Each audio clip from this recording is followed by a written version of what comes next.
Did you know that kinky wellness is integral to your self-development? Hi, my name is Dana Shergill. I'm a kinky wellness coach and owner of The Partition, home of kinky wellness. Each Monday, I bring on a guest to discuss why kinky sexual wellness deserves a seat in the wellness conversation. You can catch my solo shows on Wednesdays, but let's jump into it. Hey, and welcome back to another episode of the Partition podcast, the number one place to catch all your kinky wellness information. Today is a special episode because Lala from Lala's Bedtime Tales is back to dive into the hidden powers of erotic writing and audio. Lala, once again, is a sexual health educator, sex and relationship coach, spicy romance author, and erotic storytelling podcaster who is passionate about helping individuals embrace their sexuality and take control of their love lives. Without further ado, let's dive into this empowering conversation with the one and only Lala. Hello and welcome back, Lala. How are you doing today? Doing good. How are you? Good. I'm glad to have you back because today we're going to be talking about actually erotic writing and the benefits of it. And so this will be super exciting. So I kind of want to start with how did you get into erotic writing and where it brought you to where you are now? Yeah, so I've always loved erotica and I've always enjoyed writing. And I had a therapist that, as part of my healing process with the sexual trauma experience, she said, since I loved writing and since I loved erotica, what if I wrote my experience in a way that I found healing, where I could take my power back in a safe space and write sex in a way that I wish it would have happened. And so I got started there as kind of an exercise to help with my sexual healing process. And then I just really enjoyed it. And I started just writing it because, like, it was kind of like therapeutic as a form of like journaling. I would take sexual experiences that I didn't like and I'd be like, ooh, if this had happened and this had happened, and it helped. And then it also helped me as well with my own sex drive. Sometimes if I felt like it just wasn't matching my partners, I would read and then I would write like how I want the sexy scenarios to play out, and then that would help turn me on. Absolutely. Well, thank you for sharing. And it now, when she first brought it up, was it a little weird writing about it, or was it something that, It was it, it was weird. So through my therapy, with which I'm still working on through the sexual healing, she suggested this book called Sexual Healing with Wendy Maltz. Is who it's written by, or Whitney. I could send it to you as Wendy Metz maybe. And she talks about writing down your experiences to kind of help overcome what happened and then just getting it out there. Because typically, when we can release it, we can de-stress, we can get it out of our mind. And so I told my therapist, I said, I can't bring myself to write it down. And she was like, well, since you love to read erotica to kind of help you mentally ground, she's like, why not write your what happened to you as an erotica? And that did. That took me kind of like by surprise. And I was like, I don't know, because I feel like that's going to take something that mentally helps me and kind of warp it, but it actually did the opposite. It helped. So, and I think just being open about the other forms of it too. And it's a good yeah, thing to get it out of your head and onto something, whether that's through expression or writing or art. It's, the things that happen to us, they're not supposed to just stay up in our head. I really don't believe that. I agree. It should not. It shouldn't fester. Yeah. So through that, you found that it was therapeutic and then you took it and you've kind of just been spreading that awareness to everybody about it. And Yes. Sorry, go ahead. sorry, I was going to say, so what would be like the first things that people can start to think about? Because it might bring up some like negative feelings around it when you first start. So how do you just kind of get around that? Yeah. So I always like to say too, when people hear sexual trauma, they always think immediately about sexual abuse and sexual assault. And sexual trauma isn't always limited to those two things. And it could be like big or small and look like sexual shame or undersired humiliation or degradation, or anything that stays with you that you can like can't get out of your head that can make sexual experiences bad. So I always like to say, just kind of like take a moment. Like, for instance, I had this boyfriend that shamed me because I couldn't orgasm from penetration, but I could orgasm from him fingering me. And he just acted like that was the weirdest thing ever. And What? so I read it. I read about like, women coming to orgasm in erotica through just fingering. And so I would put myself into that perspective and I would write it that way. So I always like to say, you can start off with something that isn't necessarily the actual abuse that happened. It could be somewhere that you felt like you were sexually shamed and you need to heal that. So you can start with a smaller trauma per se and just write through the exercise that way. And I always like to use erotic books that I've read in certain sexy scenarios. And then from there, let my imagination run rampant, if that makes sense. Absolutely. And just to your point about like your ex-boyfriend there, that's crazy. I just find with our sexual education on how women orgasm is just so fucking broken. Like it's just so broken because there are men and there are just people in general that really just think that it's penetration or like I don't know. It's just, but they really believe it. And to a point, like it's kind of not their fault because that's how the education system Yeah, has been structured, but it's so fucking broken. Oh my God. it is. Like he would act like it was just like a oh my gosh thing. He'd be like, it's just my finger. I don't understand. I'm like, okay. Oh my gosh, there's other parts of the body that we can use. That's, I know, yes. oh my God. You know what? You could use your fucking nose if you really wanted to. Like if you got it rubbing there in the right ways, like, Yeah. Yeah, because people do that during oral sex, right? Like, I mean, mhm. like it's just, but he just thought that penetration, since that's how he orgasmed, that's how women should as well. So, Yes. Well, I think that that's the thing too. Like, I think women and just people in general, if they wrote out how they want to orgasm, that could yeah, also help to visualize what you want to do. yes, exactly. And it helps you better communicate with your partner, your desires and wants as well. If you can get it out there and write it, kind of having an idea of like how you would act it out as like a scene or scenario with your partner to kind of get the imagination and juices flowing, I feel like helps as well. And I think it's also good to sometimes we can be a little nervous, like we're saying stuff. So if you write it down and then you read it from a piece of paper to your partner, that can also help, especially when you're getting like maybe into the more risque things. If you think Yeah. that this might bring on nervousness, you know, just write it down and then read from your paper if that's what you got to do. Yes, exactly. I love that. Yep. Yes. So we know that it can also help us get those things out of our head, but also what other benefits can writing erotica bring us? Yeah, so going back to kind of how I talked about it being therapeutic, it can also help with other things like anxiety and depression. So basically, how it does that is it helps provide you with escapism and exploration, and that can get your mind off of daily stressors and anything that negative feelings that you might be dealing with. And once again, writing is a form of journaling, and it's not even like just creative writing. It's just the whole phenomenal, once again, it's just getting the noise out of your head onto paper. And so it's just a physical way for you to better understand your feelings.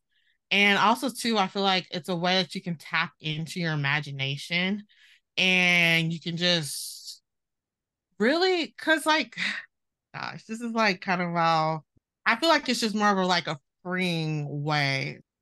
I do think that it is freeing because I think that you can write it out. There's no limits on it. And when you do use your imagination, you're just putting pen to paper, you're not hurting anyone, you're not doing anything. Like you really can just go into any realm. And so to your point about anxiety and depressions and things like that, and those type of feelings, writing that out as well and reshaping even how your day went Yes. could also help.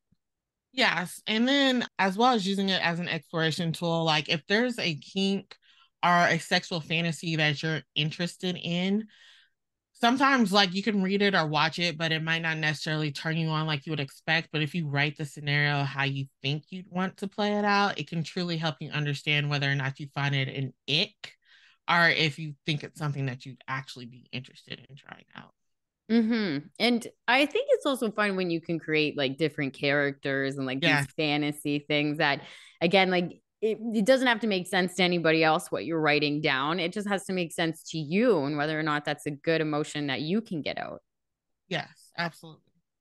So, say I wanted to write my first kind of erotic story, what would be some key elements that I would need to focus on? So basically, how I'll do it is first start with a fantasy location.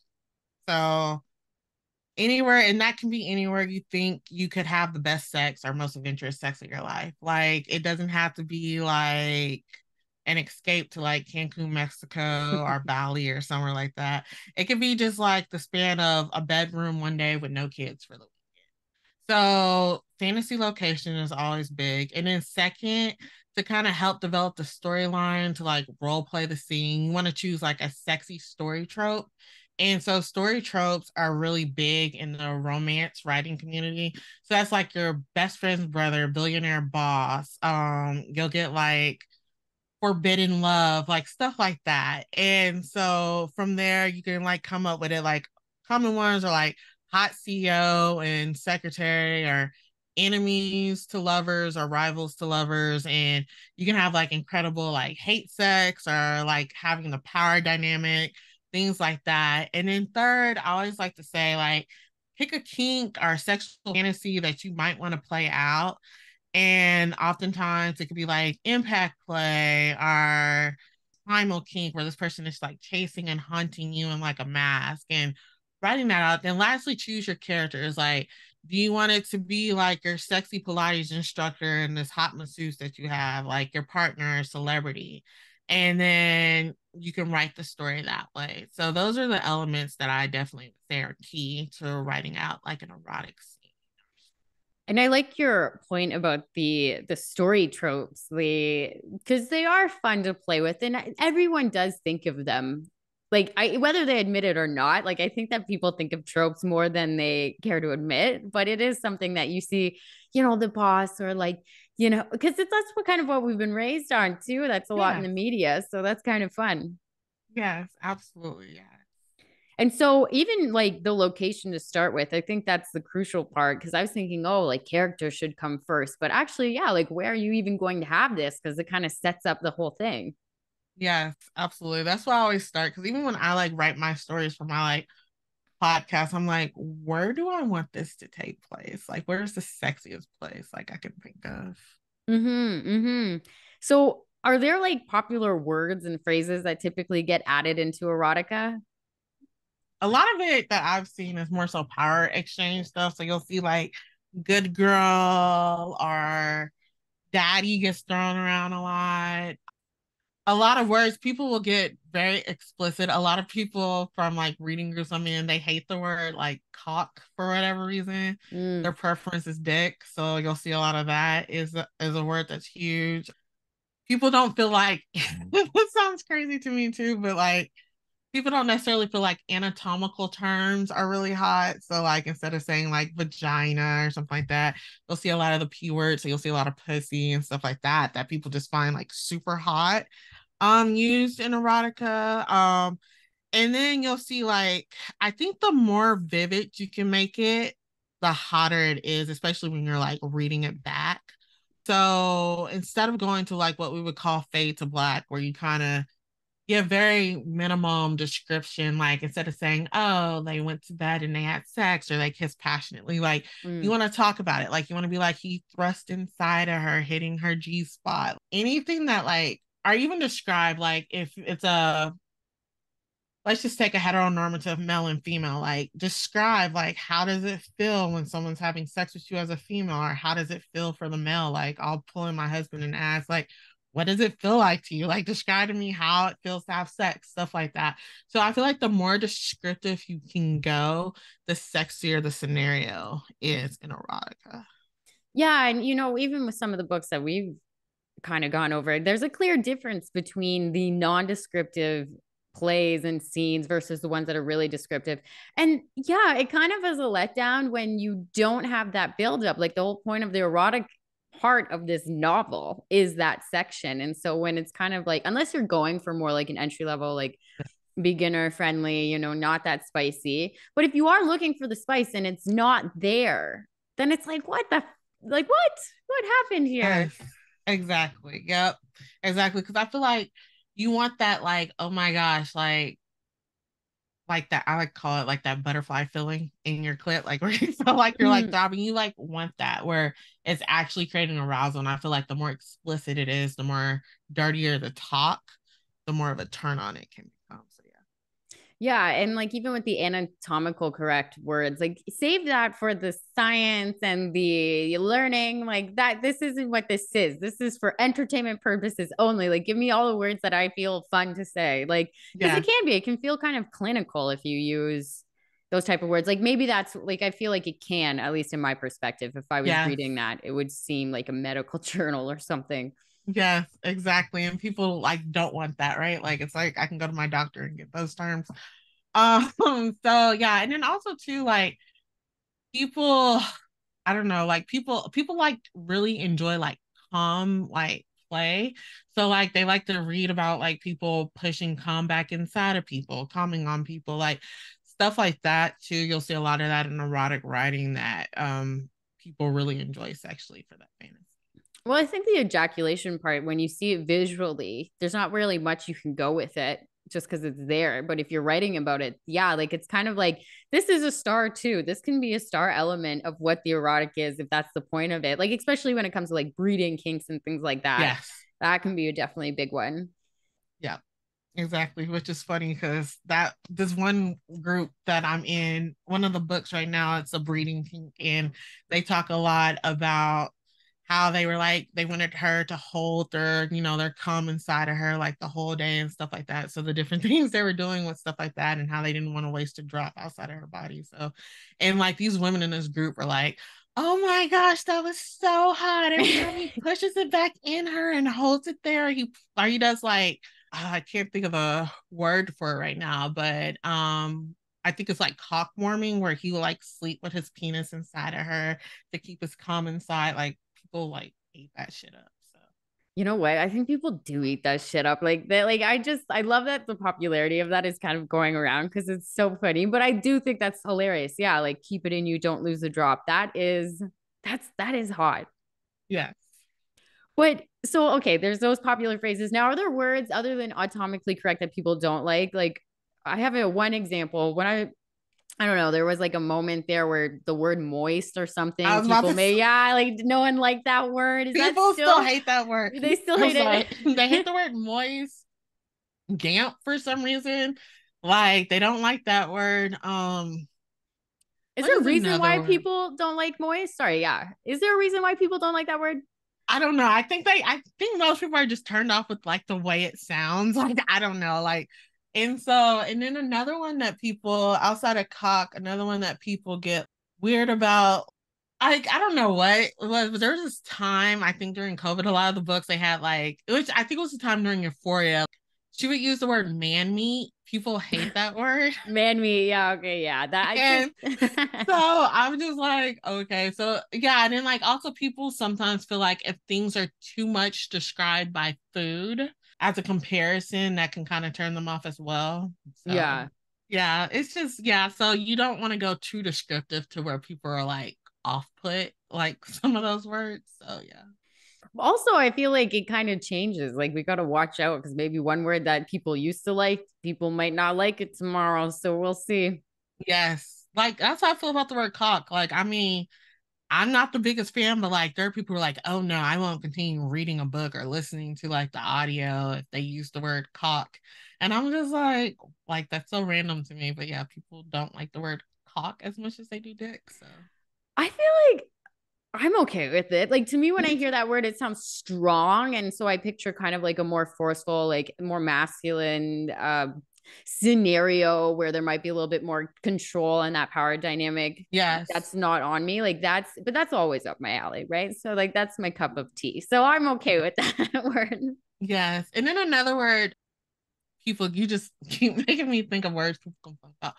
So I know this word in like America for women like throws off a lot of women. It's the word cunt. Like if people Mm. like run out of words and they start using the word cunt, they're like, oh my gosh, like what woman describes their vagina as a cunt? And I'm just like in my head, I have no clue, but that's another word that a lot of people find off-putting.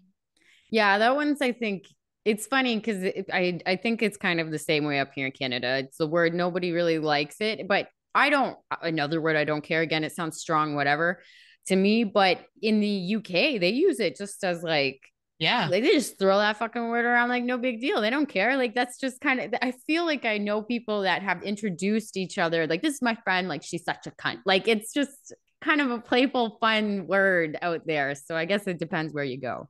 Yes, definitely.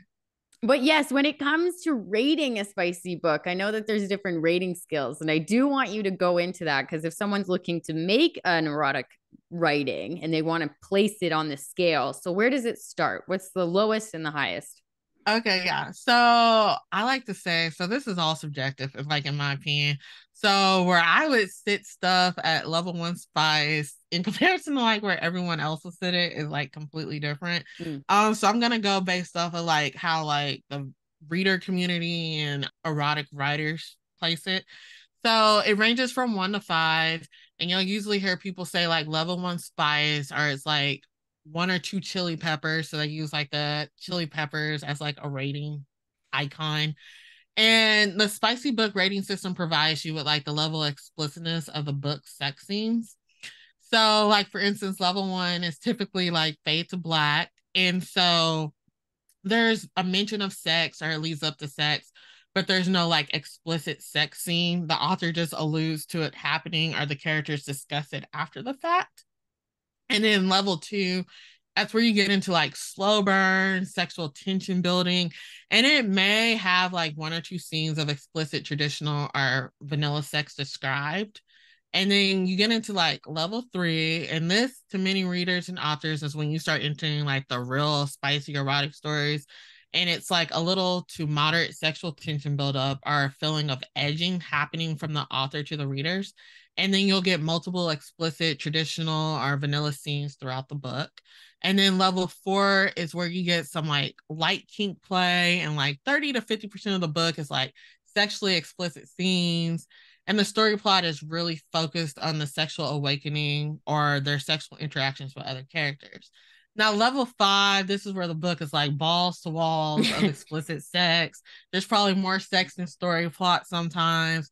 And it's basically, we're talking about like 75 to 90% of the book being like sex. And it's usually where you see a lot of the intense kink play. And I like to tell people these are the books that'll leave you like dripping wet, like arousing content where you'll feel you need to take like a cold shower after you read that. Like they're like, man. You're like, holy fucking God, that was good. Yes. Okay. Yes. That's okay. So that's interesting. So four is 30 to 40% of the book. Yes. Yes. So yeah, I guess that really depends. Because if you do get a book and there's like one or two sex scenes in it, yeah, that's not that. Exactly. It's not, yeah. So that's usually where like level two is when it's like maybe one or two sex scenes. That's why, but then like to me, if it's not like extreme kinky stuff going on, I usually set that as like a level three. So like for me, when I read like level one is like there's sex happening, but there's not really anything out of what I would consider the norm. And then when I get to like level three is when it's just like, okay, these are kinks I've heard of. Like this is hot. Level five, like for me personally, is like I have never heard of this kink before, never thought about it. Like, how are they doing this? Like, let me go look up what this is. Like, so it can vary. Yeah, and I guess that it does. It's good to have a ballpark though estimate of between like what is one and one is five. But you mentioned that number two helps to build sexual tension. Now, when you're writing, can you give any key points of how to actually build sexual tension in a written Yeah. context? Yeah. So when I think about building sexual tension, I feel like it's kind of like what keeps you coming back when you're thinking in terms of television, right? So I feel like it's like the funny banter, like where you feel like there's have you ever just walked in a room with two people and you've been like, I bet they're fucking, like Yeah. just from the way they like look at each other or like maybe say stuff, kind of like they have these inside jokes. That's kind of how I feel like it needs to play out in a story when it's building the tension. So when you can kind of create that feeling like if they're saying different dirty things to each other that's making you think they would fuck. Like if they're given the opportunity, time and place, they would have sex. And then like the kissing, but like someone's maybe interrupting, or it feels like they're about to do something, but like the time and place hasn't presented itself. Or what you'll see is sometimes too, like a character could be sworn off love and they're like, oh, I've had the worst breakup ever. I'm like never going to like be with anyone again. But then they start talking about how hot and sexy they see this person, but they like need to stay away. but the more time they spend around them, the more dirty talk, the more flirting and banter, I feel like that builds it up where you're just like, oh my gosh, like fuck already, or So I feel like if you can build that banter, describe the looks that they give each other or how they interact or how other characters talk about them together, kind of helps people better write when it's building that tension. Yeah, and I actually like your point about making sure to describe looks, because it kind of helps you focus on, you have to think about it. And I think Yeah. that would help you with almost like your nonverbal communication and Yeah. picking up on social cues and just in general in your day to day. Yes, exactly. Right. Because it does. And then also too, what I like too when you start writing is I feel like you get more attuned because you're watching more like how do people interact with each other. So you can add in that relatability when you are writing erotica, right? So if I'm like staring at two people, I'm like, okay, like how do I know they're on a date with each other versus how do I know it's just two friends out? So then you can start putting that in, like there's simple touches, like different things. I feel like that lead up to sex that aren't actually sex, you start understanding and exploring that more when you're writing erotica. And two, it helps you kind of zone in more on what you like as far as elements outside of the bedroom when it comes to intimacy and connectedness with a partner that can turn you on. Yeah, and I think when you're writing an erotica, it doesn't always have to, what you're to your point, it doesn't always include just the intercourse elements. You do need that before, because it's almost the same way in life. Like if you run into a sex experience and it just goes right to the intercourse part and you miss the foreplay, like you miss half of it. And so when you're writing an erotica, you need to build that up. You need to have some sort of foreplay in whatever shape or form that is in, whether it's banter or the way they look at each other and the things they say. Yeah. So yes. Absolutely. And so we've mentioned that like this is also fun. And I think that we should also focus on that too. Like it doesn't, as much as there's so much healing involved, I think a writing erotica can also be on the fun side, which also Yes. brings into our exploration. Yes, absolutely. Like that's one of my favorite things too. Like even writing, like for instance, I'll bring in kinks I've thought about, but I haven't ever actually like explored, and I'll write out those scenarios. And I feel like too, and part of that is researching these other kinks, and it can be watching different pornography to see how it plays out differently and what people might enjoy. And then also too is asking people as well, like what are they interested in, and just I feel like that's fun. A part of the fun for me is just the learning and understanding the different aspects as to what turns people on, like what's their different sexual experiences and why do they find other things hot, and is that something that I would find hot as well.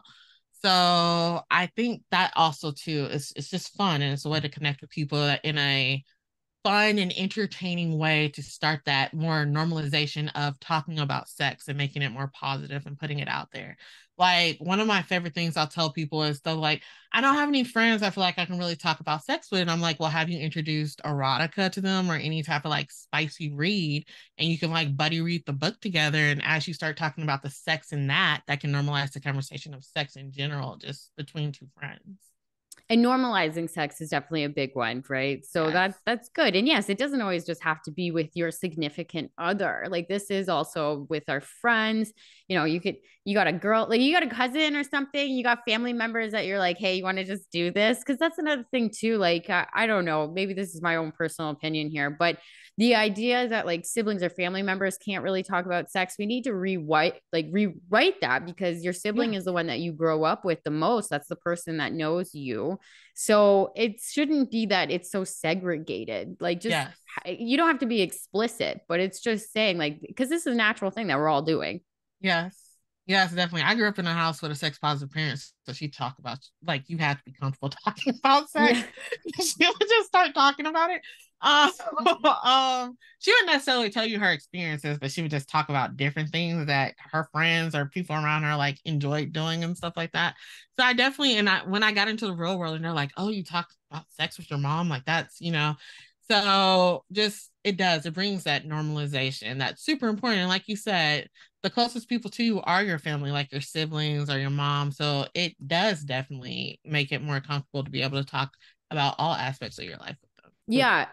And I think also talking about it can help you. Someone can call you out and be like, that's not normal, or how you were treated wasn't right. Or like, Yes. it's not just about like, oh, this is all positive. It's kind of like someone can be like, are you sure that that's what you want? Like, they question you, Yes. that, which is so, so important as well. So we're not so alone. Yes, absolutely. I love that. That is definitely, that's 1000%. They can tell you, like, they can be that outside ear and voice that's like, from outside looking in, I don't know if that sounds like you're necessarily enjoying that, or do you enjoy that? And I feel like too, you can get that from books as well. Cause like there are like some sexual experiences, like I read about them in books and I'm like, why did that make me feel that way? And I'm just like, oh, because it's something that happened to me that I necessarily didn't like, but I didn't realize I didn't like it until I was reading that experience of someone else, even though it was a fictional character. I was just like, oh wait. So, it can definitely make you think about things. Yeah, and think about them. And also, if like what you said, it's relatable. And I think when we do have a sense of when we can relate, whether it's a fictional character or not, there is a sense of like, like that deep sigh of, okay, like again, I'm not the only one. So that's also beneficial. Yes, definitely. Wonderful. And like we said, you can definitely use it as foreplay, ideas generating, right? I think we said in Yeah. the last time we talked, you can read it and then act it out. Almost Yeah. like a play. Take this as a script. Yes, definitely. It gives you like role play scenario ideas, right? Like when I talked about the boss and the secretary, like it can start with you writing out that and reading it to your partner, to you guys buying the costumes and actually acting it out, or listening to where like something's happening in like an audio book that's kind of a similar, and you guys kind of getting ideas like that. And I think too, a huge part, which in the beginning, when like I have that brain fart, is like a huge part of writing erotica is that it helps with like dirty talk and just relationship and sexual communication as a whole. And it helps normalize your sexual wants and desires as well. Absolutely. And to your point about erotic listening, like I know we all have busy lives and writing might take up a little bit of time if you are in a bit of a pinch here, but listen to it. Like we all have, I'm pretty sure lots of people have Spotify or something like that. You can find all sorts of things on there where you can just like pop in some headphones and like do the dishes as you're listening. Someone like get like they're just getting the best fuck of their life and you're just like doing the dishes like wow that sounds nice. Yes, exactly. And audio erotica also has a lot of like mental and sexual health benefits, right? Because we do as women, if you're a vulva owner, we do a lot of sensory mapping and mental framing. And so being able to hear an actual sexual act typically allows women to get more in a better mental mindset to have mindfully present sex than if we were just watching like pornography or something like that. So it allows you to start mentally visualizing what's happening, and it can get you more turned on that way versus if you were just watching it. Because at that point, then you can kind of put yourself more in the driver's seat of what's happening versus when you're like visualizing something. Yeah, and you know what? Erotic like pornography actually. I got into that like years ago and I think that's kind of like when I switched off of like visual porn and moved into audio Yeah. pornography and like they put in so much effort. I'm sorry, I listened to this one guy and it's just like the grunts and like the breathing and I'm like, is this guy actually having sex right now? Like is he actually doing this? Like it's so good. And when you find someone who does it right, like again, like you just close your eyes and you're there. Like you're Yes. doing whatever he's saying to you or she or wherever you're Yes. getting it. Yes. Yep. Yep. Because even with the same, just like with the erotic ASMR, so it brings in like that mental health, that mental health benefit of ASMR. But I challenge everyone that if you feel mentally relaxed from listening to rain sounds or Tibetan bowls, like listen to some audio erotica. It can even be like porn without the visual, and see how it relaxes your mind and helps you get a better night's sleep. Yeah, seriously. And you know what? I've never listened to ASMR version of this. Really? Yeah, Like like there's this guy on YouTube, I can't remember, I have to go back and find him, but he does stuff with like lube and a condom. And it's so calming just listening to those. oh my gosh. Okay, I'm gonna have to check it out. Do you have any other examples of that? So a good audio erotica like app that I use that does it really well is Dipsy. Like they'll have it where like a man will actually even help you go to sleep. Like he'll start talking about all the sexual things he'll like want to do to you. He has this nice calming voice and he'll like do his moans and his grunts. But there are a few that I have like bookmarked and flagged that I can definitely send that I thought were really good. What's that app called again? I Gypsy. wanted. So it's Dipsea. And then also there's Try Quinn. These are two that you do have to pay a subscription for, but they allow you, they'll have like different voice actors come on and do different sounds and do different like erotic meditation and different things like that. And it's hot and it's very helpful for those that might not want to read like a 400 or 300 page audio erotica book or erotica book. You can listen to these audio erotic sounds and scenarios. And even that, I didn't even know that there was an app that could do like, sexual ASMR to put you to sleep. And while you're falling asleep, you're going to know everything that someone's going to do to you. That sounds amazing. Yeah. So there it is. It's just sexual wellness and kinky wellness and like things you can do. It's so big. And I feel like with technology, it's just ever expanding on what level and like areas and apps you can do and where you can locate it. Yes, definitely. So you can't just use the excuse of like, I don't want to read a book. There's more than that. Oh yeah, definitely. Yes. There's so much stuff out there underneath the sun that you can use. And there's even podcasts. Like there's podcasts like mine and like other ones that actually do like erotic storytelling. And then mine, I bring in like the music and the sound effects so you can get the mental health and sexual health benefits of listening to erotica. Yeah, well, that's the truth, isn't it? So, when it comes to just overall, what are some like things that you wish or you really want people to know when it comes to erotic writing? I think that erotica is an underrated tool for your mental and sexual health. It's a natural libido booster and it helps improve your sexual narrative, helps you redefine your sexual self, and it also helps you spice up the sex with you and your partner or partners. And then whether you read it or write it, don't be ashamed because it's good for your health and the health of your love and sex life. Yeah, and I think that's beautiful too. And I think that it doesn't matter what form it is. There's always some sort of shame that gets attached to sex, like even in like no matter what form it is.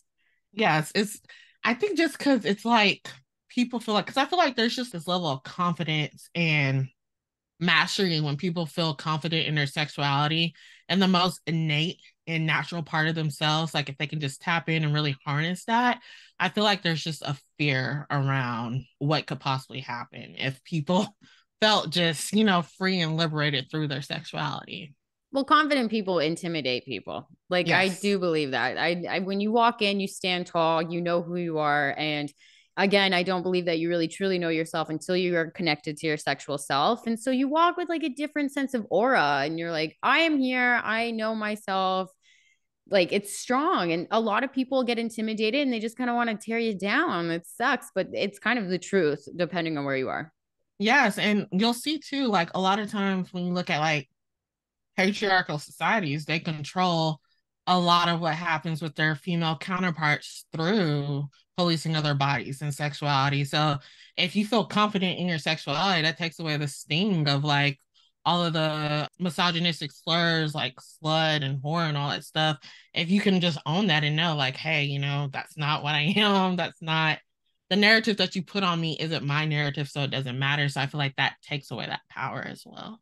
And I like your point that when you're writing, it doesn't always have to be some big trauma. And I think, I had Edie Nathan on the show a couple weeks back, and she says that too. Like there's like the big G, big T, little T. Yeah. And yeah, in the shame, grief, it could be a bad date. So what if you want to rewrite a date that could have gone Yeah. better? Like these are things that you can take into your control.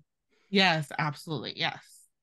Absolutely. Well, this has been a great conversation. I really like the location story troop, pick a kink to play out and the characters to start really writing something. But what's big for you? Any big or new things that you're going to be doing?